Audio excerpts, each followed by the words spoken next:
മുഖ്യമന്ത്രിക്ക് സമാനനായ ഒരു നേതാവ് ബിജെപിയിലേക്ക് വരാൻ ഇരുന്നതാണ് എന്ന് കഴിഞ്ഞ ദിവസം ശോഭാ സുരേന്ദ്രൻ വെളിപ്പെടുത്തിയിരുന്നു.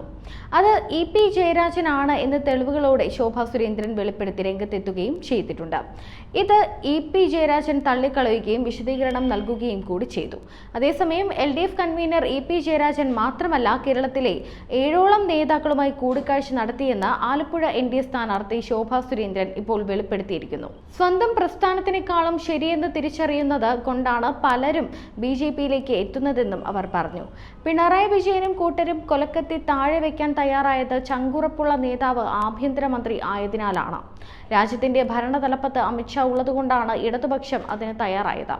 ആ ബോധ്യം അവർക്കും ഉണ്ടായിട്ടുണ്ടെന്നും ശോഭ പറഞ്ഞു. പാലക്കാട് ആലത്തൂരിൽ വോട്ട് രേഖപ്പെടുത്തിയ ശേഷം മാധ്യമങ്ങളെ കാണുകയായിരുന്നു ശോഭാ സുരേന്ദ്രൻ. ഒരുപാട് ആളുകളെ ബലിദാനികളാക്കേണ്ടി വന്ന മണ്ണാണ് കണ്ണൂർ. കേരളത്തിലാകമാനം അത് സംഭവിച്ചിട്ടുണ്ട്. ഭീകരവാദികളുടെ പിറകിൽ നിന്നുകൊണ്ട് അവരുടെ സഹായത്തോടെ ആലപ്പുഴയിലെ നന്ദു, രഞ്ജിത്ത്, ശ്രീനിവാസൻ തുടങ്ങി നിരവധി പേരെയാണ് കൊലപ്പെടുത്തിയത്. ആരിഫിന്റെ തിരഞ്ഞെടുപ്പ് പ്രചാരണത്തിൽ LDFന്റെ കൊടിക്കൊപ്പം PDPയുടെ കൊടിയും ഉണ്ടായിരുന്നുവെന്നും ശോഭ ആരോപിച്ചു. മുഖ്യമന്ത്രിക്ക് വലിയ നല്ല കൂട്ടുകെട്ടല്ലേ? കരിമണൽ കർത്തയുമായിട്ട്, ദുബായിലെ വലിയ ബിസിനസ്സുകാരുമായിട്ട് ഒക്കെയാണ് കൂട്ട്. കേരളത്തിന്റെ മുഖ്യമന്ത്രി പിണറായി വിജയനെ പോലെ ഇത്രയും നെറുകെട്ട കൂട്ടുകെട്ടുമായി മുന്നോട്ട് പോയിട്ടുള്ള ഒരാൾ പോലും കേരള രാഷ്ട്രീയത്തിൽ ഉണ്ടെന്ന് കരുതുന്നില്ല.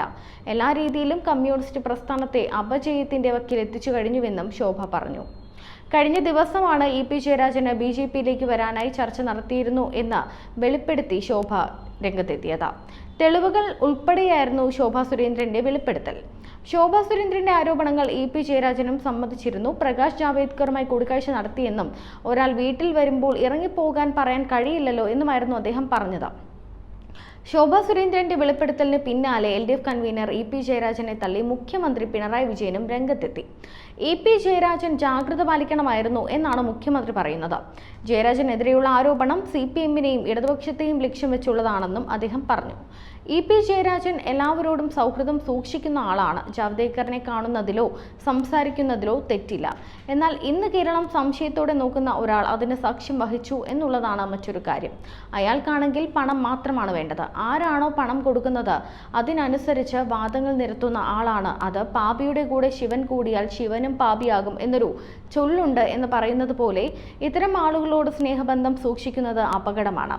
ഇ.പി. ജയരാജന് വേണ്ടത്ര ജാഗ്രത കാണിക്കാറില്ല എന്നും മുഖ്യമന്ത്രി പറഞ്ഞു.